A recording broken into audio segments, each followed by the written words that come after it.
Hey guys, Zeta here, and today we're taking a look at the Mighty Morphin Power Rangers Reignition on Auto-Morphin, and I use Auto-Morphin loosely.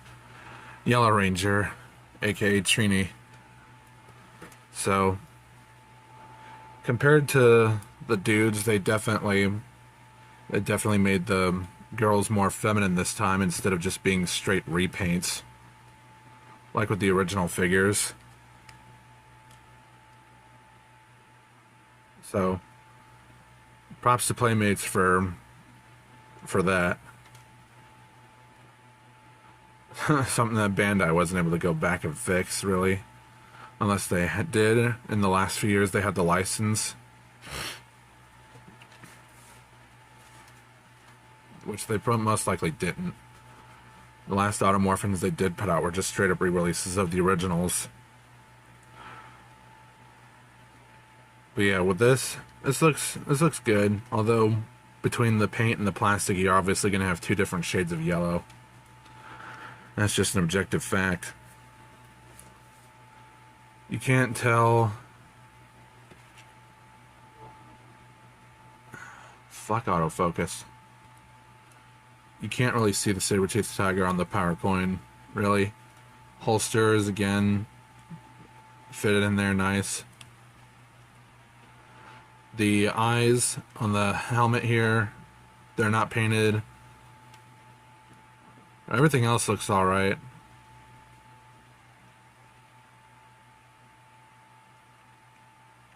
Although, unfortunately, with the gimmick, there's this split in the diamond. And it looks like they also painted over some of the joints, which no wonder why they would feel so tight, because if you paint over joints, it's going to feel much tighter.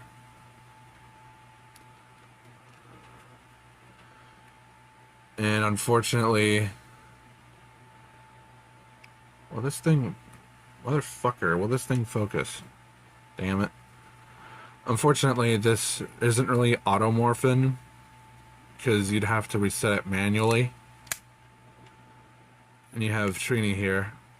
And that's a pretty good likeness to, who is it, Twee Trang, who unfortunately passed away in 2001, if that's correct, from a car accident.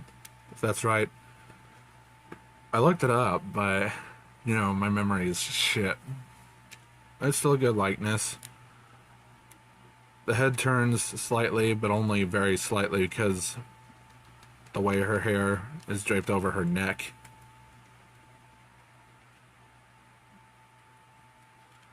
And you do still have the switch back here where, yeah, that works.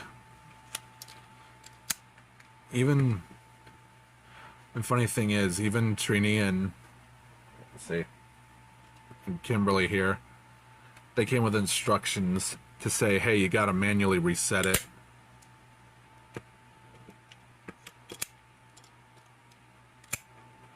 So yeah, it's exactly like the older figures. It still works fine. Articulation-wise for the helmeted head, it can do a full 360. Arms can do full 360. You get elbow swivel, bend at the elbow, wrist swivel, legs move forward this far, backward this far, outward this far, and also outward this far this way. Side swivel, really more like a hip swivel. Bend at the knee, and an ankle swivel. Pretty fun overall.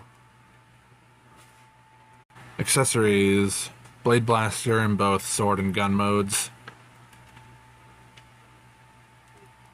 And it might be a tighter fit to get in the hands, because, you know, smaller hands.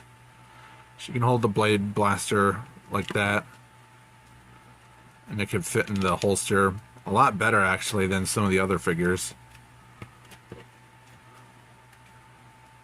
So you can hold the blade blaster in sword mode like this. Because of how small her hand is, She would have a better grip on it like this, although she would be whacking people instead of slicing. And she has her power weapons, which are the power daggers. They fit perfectly fine, and you can either fit them this way or fit them this way. So that's cool. And here she is with the other Rangers. And she looks really good alongside them. So now there's one more to go. And technically two, because Season 2 stuff is on the way. And I'll definitely pick up White Ranger Tommy. So that's really all there is to this video. I hope you enjoyed it. Like, comment, subscribe, hit the notification bell. Servers and socials in the description. Commissions are open, so if you want some art, let me know. Message me, whatever you want. And this has been Zeta. Have a good rest of the day.